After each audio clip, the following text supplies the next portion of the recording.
हैं साफ संदेश भारत। नमस्कार, साफ संदेश से मैं अनिल कौशिक। दोस्तों, हम बादरा के उपखंड कार्यालय में हैं और इस समय पूर्व सैनिक कुछ यहाँ एकत्रित हो रहे हैं दोस्तों। और जटान गांव के एक पूर्व सैनिक की कोई 12 किला कुछ विस्वा ज़मीन जो उनको अलाटमेंट हुई थी दोस्तों, उसका मामला है और उसके ऊपर काफ़ी भूभाग पर कब्जा कर लिया गया है। तो उसको लेकर एसडीएम कोर्ट में आज ज्ञापन देने के लिए ये पूर्व सैनिक एकत्रित हुए हैं। दोस्तों, हम जानते हैं उनका नाम, आपका शुभ नाम? रणजीत सिंह यादव। अच्छा, रणजीत सिंह यादव। तो आप कब रिटायरमेंट हुए, थोड़ा अपने बारे में बताएं। 1990 में।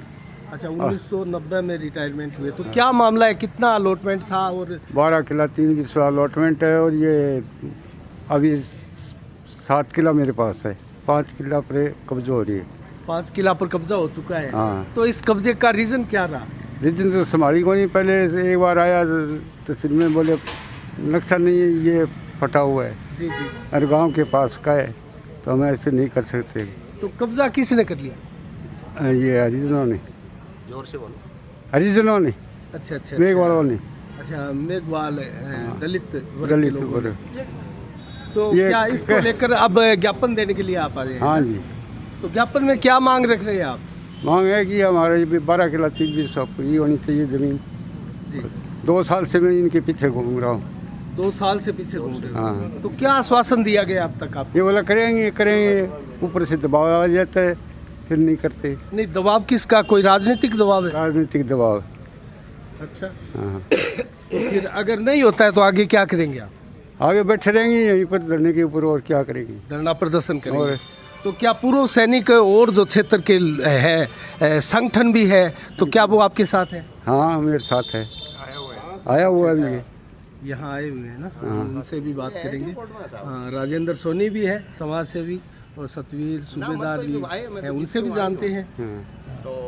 आपका शुभ नाम? मेरा नाम रणवीर है जी। आपका? मेरे पिताजी हैं ये। अच्छा अच्छा, आपके पिताजी हैं? हाँ जी, रिटायर्ड मिलिट्री से हैं। और साहब ये 2 साल से हमें राजनीति के रूप में ये सब कुछ हो रहा है। सिर्फ कौन कर रहा है राजनीति? वर्तमान विधायक है, मैं उसके ऊपर अपेक्ष लगाता हूँ, डायरेक्ट है, मेरे को इसमें कोई शर्म नहीं है। अच्छा अच्छा, वर्तमान हाँ, विधायक का वर्तमान इसमें विधायक और वर्तमान जो मेरे गाँव का सरपंच है, उनकी वजह से इशारा हो रहा है। हमारे साथ गाली गलौज की जाती है, SC/ST का मुकदमा लगाया जाता है। एक भूतपूर्व सैनिक जिसने देश की सेवा की है, आज उसके ऊपर SC/ST के फर्जी मुकदमे दायर करवाए जा रहे हैं, वहाँ पर मकान बनवाए जा रहे हैं, हमारे साथ मारपीट की जा रही है। सर, हम कहाँ तक? ये तो आपके हक की जमीन है ना? ये तो हमारे हक की जमीन अलॉटमेंट की हुई है सर इसके अंदर। और ये सर पहले बोले कि इसका सीमा ज्ञान ATS मशीन से हो जाएगा तो हम आपको करवा देंगे। हमने वो भी पैमाइश करवा दी ATS मशीन से। मतलब ये परिस्थितियाँ सीमा ज्ञान लेट होने की वजह से आई है? हाँ, सारी परिस्थितियाँ उसी की वजह से आई है सर। चलो जानते हैं, यहाँ राजेंद्र सोनी भी हैं। हाँ राजेंद्र जी, नमस्कार। सबसे क्या पहले कहेंगे इस प्रकरण पर आप? सर देखो, रणजीत जी आपको पता है सर, भूतपूर्व सैनिक रहे हैं। सबसे पहले तो मैं इनका सम्मान करता हूं क्योंकि हमारी ये गुरुजन है। उसके बाद में सर मेरे को पता लगा कि ये मामला है जो इनको दबाया जा रहा है और इनको पीटा जा रहा है। तो सबसे नीचता वाला काम ये जो भादरा के जो लोग कुछ कर रहे हैं ना, एक फौजियों को मारपीट वाला काम कर रही हैं, ये सबसे पहले तो बहुत बुरी बात है इनकी। और दूसरी बात, अगर हाथ भी लगाना तो अब की बार हाथ लगाए देखो, अगर जो सारे फौजियों को इकट्ठा नहीं कर देंगे तो हमारा नाम काट देना आप। दूसरी बात, अब की बार इनके हाथ में कोई गलत हुआ, अगर भारत सरकार इनको ज़मीन दे रही है, अलॉटमेंट कर रही है, तो कुछ एक नुमाइंदे उनकी ज़मीन को छीनना चाह रहे हैं। ऐसा कौन सा कहाँ का नियम आ गया? ऐसे तो कल न कोर्ट पे, कि कल कोर्ट को ही हड़प लेंगे लोग, बोलेंगे कोर्ट हमारी है। गलत है ना सर ये? अगर इन्होंने अपनी ज़मीन को छुड़वाना चाहा तो उसके बाद में इनके साथ में धक्का मुक्की और इनको मार कुटाई कर रहे हैं कुछ एक नेता लोगों के कहने पे, तो ये हम कभी बर्दाश्त नहीं करेंगे सर। उनके विरुद्ध तो मामला थाने में दर्ज करवाना चाहिए था ना? नहीं, मुकदमा इन्होंने दर्ज करवा रखा है। बिल्कुल बिल्कुल। तो किन के विरुद्ध मुकदमा दर्ज करवाया आपने? ये भजन लाल मेघवाल। अच्छा अच्छा। रतन सिंह। तो उन्होंने मारपीट की आपके साथ? फायरिंग की है, गोली चलाई। हाँ, उसका केस चल रहा है अदालत में। तो कुल मिलाकर आपका मानना है कि उनको राजनीतिक संरक्षण मिला? हाँ, पूरा संरक्षण है ना? सतवीर जी, आप क्या कहना चाहेंगे इस पर? हाँ, मैं Subedar Satveer Singh Verma, all India ex serviceman welfare association का जनरल सेक्रेटरी होने के नाते मुझे अभी ये अवगत हुआ है कि ये जटान का मामला है। हमारा भूतपूर्व सैनिक अबाउट 70 ईयर्स ऑफ एज, इनको जो है 12 किला और 3 विस्वा ज़मीन अलॉट हुई थी, उनमें जो है 2.5-3 तकरीबन किले के अंदर जो है गांव वाले प्रभावी लोगों ने जो है उनके ऊपर जो अतिक्रमण कर लिया। इन्होंने सीमा ज्ञान के लिए जो है प्रशासन ने गुहार लगाई, सीमा ज्ञान हुआ।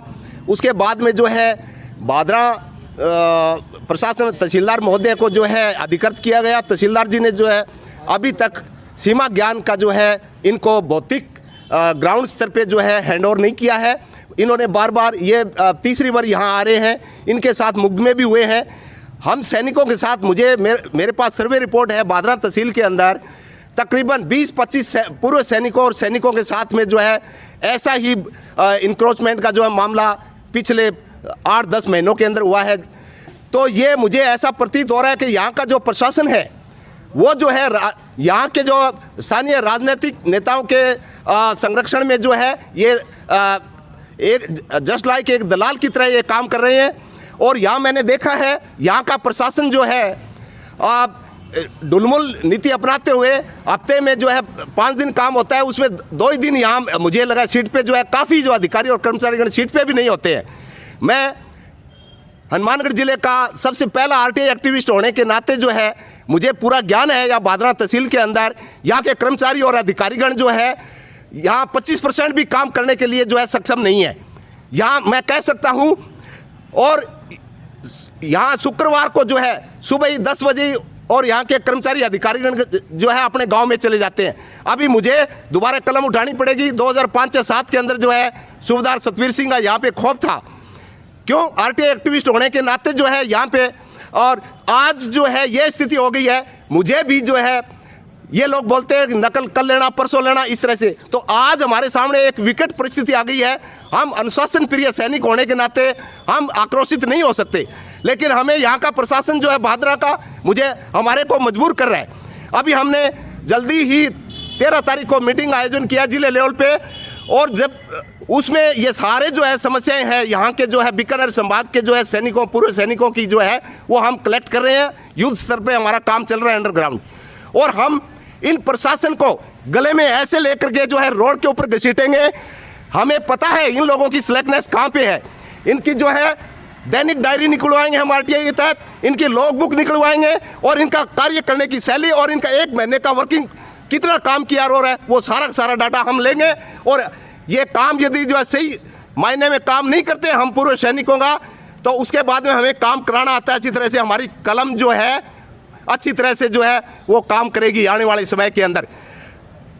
बड़ी विडंबना है इस बादरा तहसील के अंदर। बेशक एसडीएम मैडम के पास जाओ, चाहे तहसीलदार जी के पास जाओ, चाहे बीडीओ ऑफिस के अंदर जाओ, चाहे नगर पालिका के अंदर जाओ, एक सैनिक जब जाता है तो वहाँ पे उनके साथ जो है सौतेला व्यवहार किया जाता है। अरे ये तो फौजी है, अरे फौजी है, हमारी वजह से ही हम सरहद पे थे तब ये लोग सुरक्षित है। यहाँ भ्रष्टाचार का इतना जो है वो हो चुका है कि कहीं पर भी बगैर पैसे काम नहीं हो रहा है। और सरेआम यहाँ के स्थानीय जो विधायक है, जो प्रधान है, यहाँ के जो और टुच्चे पुच्चे जो नेता लोग हैं उनके अंडर प्रेशर में जो है ये अधिकारीगण काम कर रहे हैं। मैं तो यहाँ तक कह सकता हूँ ये यहाँ के अधिकारीगण भी इमेच्योर्ड है, अपरिपक्व है, काम ही नहीं आता इनको ये बात हो रख करके।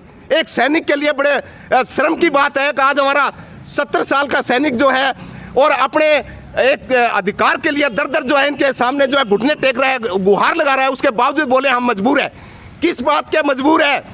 हम आज से हमारा ये मान के चलो इस बादरा तहसील के अंदर जो हमारी अलार्मिंग शुरू हो चुकी है पूर्व सैनिकों की, और हम जब तक हमारे को जो है पूर्ण न्याय नहीं मिलेगा तब तक हम चैन से नहीं रहेंगे।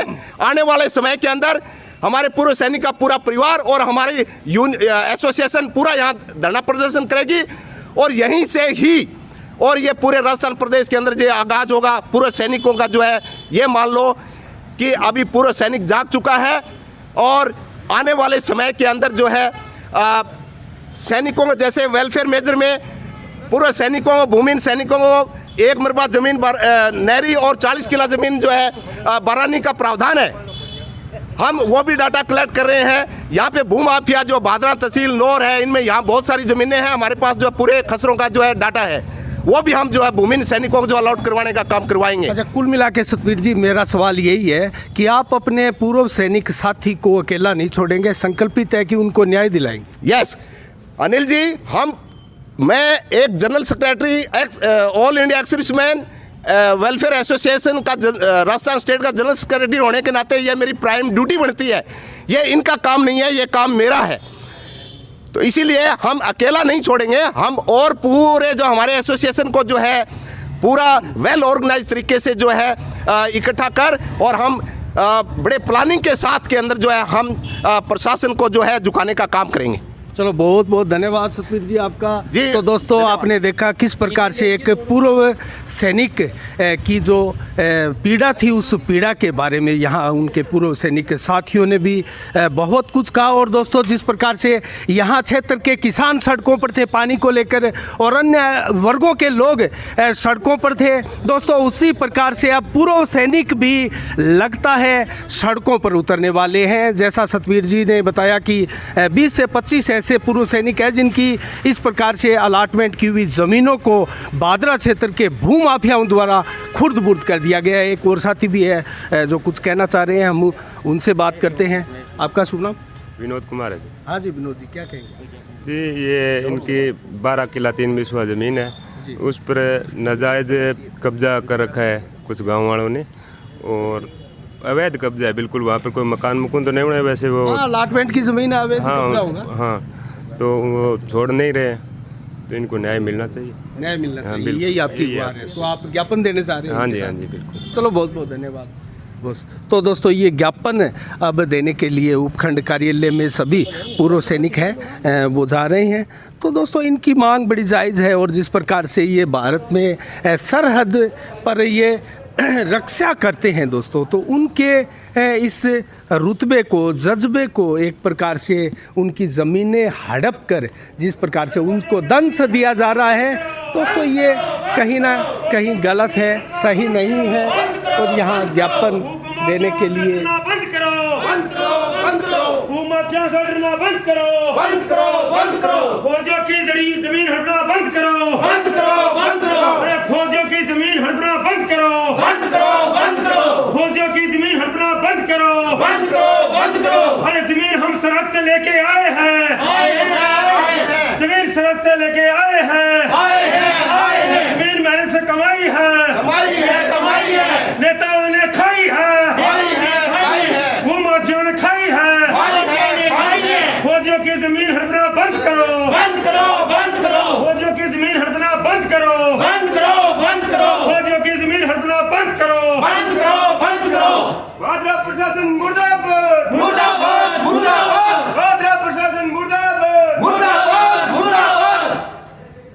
होश में आओ, होश में आओ, भादरा प्रशासन होश में आओ, होश में आओ, होश में आओ, भादरा प्रशासन होश में आओ, होश में आओ, होश में आओ। भादरा प्रशासन मुर्दाबाद, मुर्दाबाद, मुर्दाबाद, भादरा प्रशासन मुर्दाबाद, मुर्दाबाद, मुर्दाबाद, जिंदाबाद, भारत माता की, भारत माता की, भारत माता की, हिंदुस्तान जिंदाबाद, हिंदुस्तान जिंदाबाद, हिंदुस्तान जिंदाबाद। सैनिकों के साथ अत्याचार बंद करो, बंद करो, बंद करो, सैनिकों को न्याय दो, न्याय दो, न्याय दो। आप ज़्यादा बताने की आवश्यकता नहीं है, आपको पूरा पता है। और ये हमारे को मजबूर कर दिया गया है अभी। I on being a all India ex serviceman welfare association general secretary of Rajasthan state, अभी ये मेरी प्राइम ड्यूटी बन जाती है साहब।